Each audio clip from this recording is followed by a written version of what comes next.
नमस्कार, स्वागत है आपका सिटी पोस्ट लाइव में। मैं हूं मुस्कान। एक बड़ा खुलासा करने जा रही है City Post Live. Ashok Chaudhary ने पलटवार कर दिया है। जी हां, इस पर बातचीत करने के लिए हमारे साथ मौजूद है chief editor Shrikant Pratyush. Sir, क्या बताने वाले हैं अभी आप? देखिए, बिहार सरकार के ग्रामीण कार्य मंत्री अशोक चौधरी ने बड़ा एक्शन लिया है और प्रशांत किशोर पर 100 करोड़ का मानहानि का मुकदमा 100 करोड़ का 100 करोड़ का मानहानि का मुकदमा दर्ज किया है, नोटिस भेजा है उनको। और नोटिस का जवाब भेजेंगे प्रशांत किशोर और संतुष्ट नहीं होंगे अशोक चौधरी तो मानकर चलिए कि 100 करोड़ के मानहानि का मुकदमा दर्ज हो जाएगा। पहले से भी वो मानहानि का मुकदमा दर्ज कर चुके हैं। अशोक चौधरी की पर आरोप लगाया था प्रशांत किशोर ने कि बेटी के लिए टिकट खरीदा लोकसभा का, और उस मामले में तो केस चल ही रहा है। और अब उन्होंने 200 करोड़ रुपए के प्रॉपर्टी, बेनामी प्रॉपर्टी खरीदने का आरोप लगाया है ट्रस्ट के नाम पर। तो अब अशोक चौधरी ने 2 दिनों की चुप्पी के बाद सीधा एक्शन लिया है और उनको मानहानि का नोटिस भेजा है। प्रशांत किशोर को 100 करोड़ का मानहानि का नोटिस भेजा है। और डॉक्टर चौधरी ने कहा है कि प्रशांत किशोर द्वारा लगाए गए आरोप जो है निराधार हैं, भ्रामक हैं और उनकी घबराहट और बौखलाहट का परिणाम है।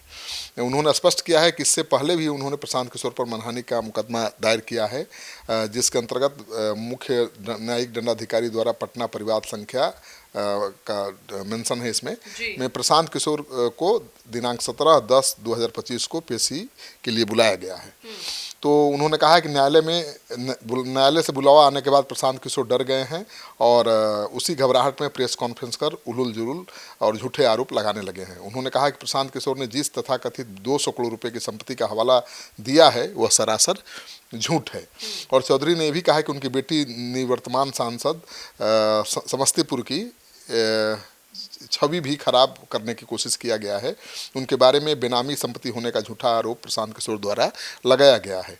इस संबंध में स्पष्ट करना आवश्यक है कि जिस संपत्ति को लेकर बेनामी संपत्ति का आरोप लगाया जा रहा है वह पूर्णतः निराधार है।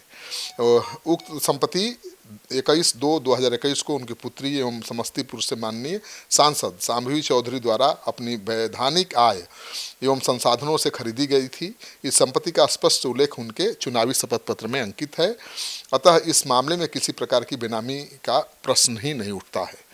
श्री चौधरी ने कहा है कि प्रशांत किशोर में न तो राजनीतिक सुचिता है और न ही जनसेवा की कोई दृष्टि है। वे केवल अनर्गल प्रलाप कर रहे हैं और निराधार आरोपों के सहारे जनता को गुमराह करने का षड्यंत्र रच रहे हैं, जिनकी पूरी राजनीतिक नींव ही झूठ और भ्रामकता पर टिकी हो। वे जनता के कल्याण और उनके हितों की रक्षा की बात कैसे कर सकते हैं। तो प्रशांत किशोर पर अशोक चौधरी ने पूरा जोरदार हमला बोला है। चौधरी ने कहा है कि प्रशांत किशोर ने प्रेस कॉन्फ्रेंस में यह झूठा दावा किया है कि उनकी पत्नी श्रीमती नीता केसर और चौधरी और समधन परम आदरणीय आचार्य किशोर कुणाल की धर्मपत्नी श्रीमती अनिता कुणाल के बीच बैंकिंग लेन देन हुआ है। यह पूरी तरह से असत्य और भ्रामक है। उन्होंने कहा कि इस तरह की मनगढ़ंत बातें करके प्रशांत किशोर केवल जनता को गुमराह कर रहे हैं। और हमने तो दिखाया था अनिता कुणाल का इंटरव्यू भी, और उन्होंने अपने बैंक के 4 साल का स्टेटमेंट भी दिखाया था और कहा था कि हमारे समधन के साथ कोई बैंक में लेन देन नहीं हुआ है, बिल्कुल निराधार आरोप है, और उसी को आधार बनाया है अशोक चौधरी ने।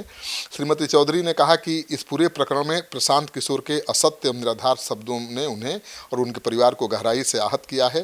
पारिवारिक स्तर पर इस प्रकार की घृणित राजनीति करना निंदनीय है और इसके लिए प्रशांत किशोर को सार्वजनिक रूप से माफ़ी मांगनी चाहिए। उन्होंने स्पष्ट चेतावनी दी है कि परिस्थितियों और दस्तावेजों से समर्थित तथ्यों के आलोक में उन्हें पहले ही 100 करोड़ मानहानि का नोटिस भेजा जा चुका है। इस नोटिस के तहत प्रशांत किशोर को 7 दिन के भीतर लिखित एवं मौखिक रूप से प्रेस कॉन्फ्रेंस कर बिना शर्त माफ़ी मांगनी होगी। यदि वे ऐसा करने में विफल रहते हैं तो उनके विरुद्ध उपयुक्त आपराधिक कार्रवाई और 100 करोड़ रुपए की क्षतिपूर्ति हेतु दीवानी वाद दायर किया जाएगा। तो आप तो सर पूरा भड़क गए हैं, लग रहा था कि कुछ बोलेंगे नहीं, शांत है। अब सर प्रशांत किशोर क्या करेंगे? प्रशांत किशोर जवाब देंगे नोटिस का।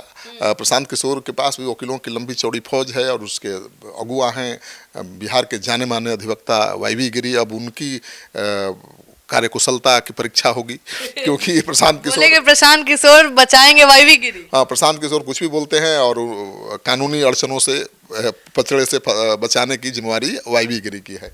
तो वायवी गिरी से जाकर पूछूंगा मैं कि भाई कैसे बचाइएगा, क्योंकि पहले से ही एक मुकदमा दायर है मानहानि का और दूसरा भी दायर हो गया। सर, जेडीयू के कल प्रवक्ता आए थे, उन्होंने कहा कि पहले भी जो संभवी को लेकर मानहानि का केस हुआ था उसमें प्रशांत किशोर कोर्ट में जाके बोलते हैं कि हमने कहीं सुना था और इसी पे हमने बोला था। किशोर ने कहा है कि जो आरोप उन्होंने लगाए थे वो पहले से पब्लिक डोमेन में है। हाँ। मतलब कोई नया आरोप नहीं लगाया था। हाँ। नहीं, सुनी सुनाई नहीं। उनके चिराग की पार्टी के ही नेताओं ने पार्टी छोड़ दी, आरोप लगाया, अखबारों में छपा, खबर चैनलों में चला, तो ये खबर पहले से पब्लिक डोमेन में थी, उसी को मैंने दोहराया है, मैंने कोई नया आरोप लगाया है। तो प्रशांत किशोर ने अपने बचाव में कहा था। सर, इसमें कैसे बचेंगे? अब तो प्रशांत किशोर तो बिना प्रमाण के किसी पर इतना गंभीर आरोप लगा नहीं सकते हैं। अब वो बताएंगे कि भाई जो बैंक अकाउंट दिखा रही हैं किशोर कुणाल जी की पत्नी जी, वो अकाउंट सही है या नहीं है, और किस अकाउंट के आधार पर उन्होंने कहा था कि भाई दोनों समधन के बीच करोड़ों का लेन देन हुआ है। क्योंकि समधन तो कह रही है कि हमारा तो 1 पैसे का लेन देन बैंक से नहीं हुआ है, हमने तो केवल साड़ी, गहना और मिठाई लिया है, शादी हुई तो, इसके अलावा कुछ नहीं लिया है बैंक से। तो अब प्रशांत किशोर के पास होगा, उनके लोग कह रहे हैं कि भाई एक ही बैंक अकाउंट थोड़े है जो सिटी पोस्ट को दिखा रही थी, उनके कई बैंक अकाउंट हो सकते हैं।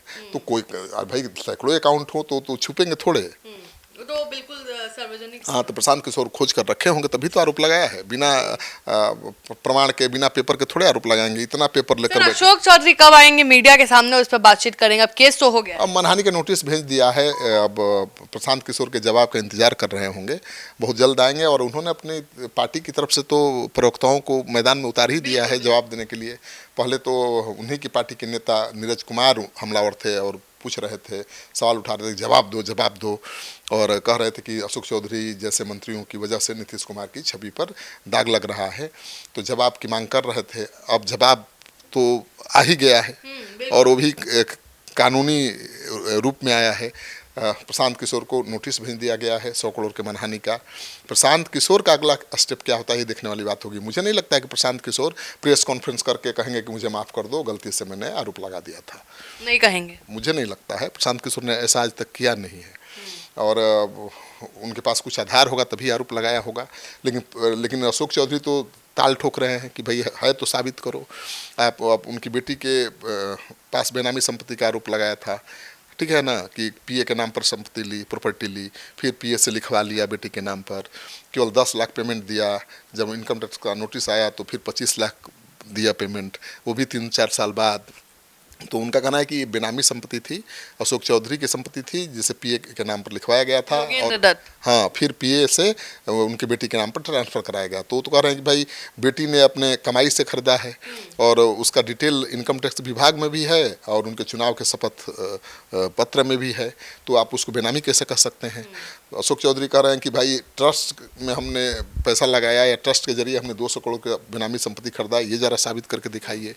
अब पता नहीं, प्रशांत किशोर तो इतने कच्चे खिलाड़ी नहीं हैं, उनके पास प्रूफ होगा तभी इतना बड़ा इल्ज़ाम लगाया है। लेकिन इस इल्ज़ाम ने बिहार की सियासत में भूचाल ला दिया है। प्रशांत किशोर का इमेज एक टेरर की तरह बन गया है राजनेताओं के बीच, कि कब किसके खिलाफ मोर्चा खोल दें, एकदम नेता टेरराइज हैं। अब देखना है कि प्रशांत किशोर आगे क्या करते हैं। नोटिस तो मिल गया होगा उनको। तो आप सुन रहे थे इस पूरे डिबेट को। सबसे पहले हम ही आके ब्रेक करेंगे, आगे क्या होता है।